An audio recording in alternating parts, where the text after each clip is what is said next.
Hello,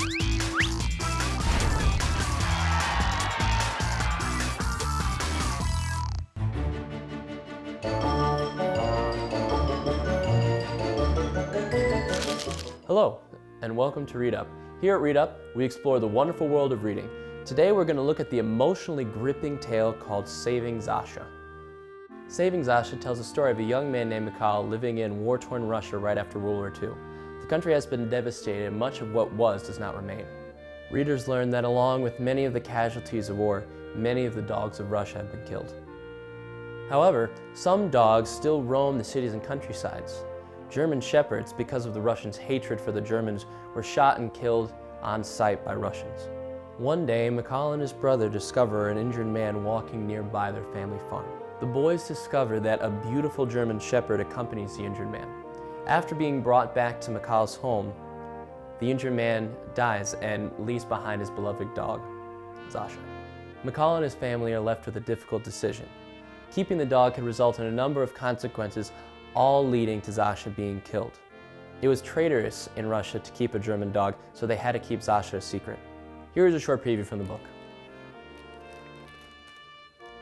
How many German shepherds do you think they've killed by now? Nikolai looked at me, but seemed to be far away. I saw two shot in the street in Leningrad. He was visiting an aunt while the artillery bombardment began and barely made his way back home before the city was surrounded and 1 million died. But that was in the city, and the Germans bombed the people there. How many do you think they've killed here in the country? All I could find. The war is over now, I argued. I'm sure Zasha would never hurt anyone and never would. It doesn't matter. Even though the Germans lost the war, people are angry that they started it. Do you hear that some people are even destroying cuckoo clocks? I laughed for the first time since the men arrived. Because they're made in Germany?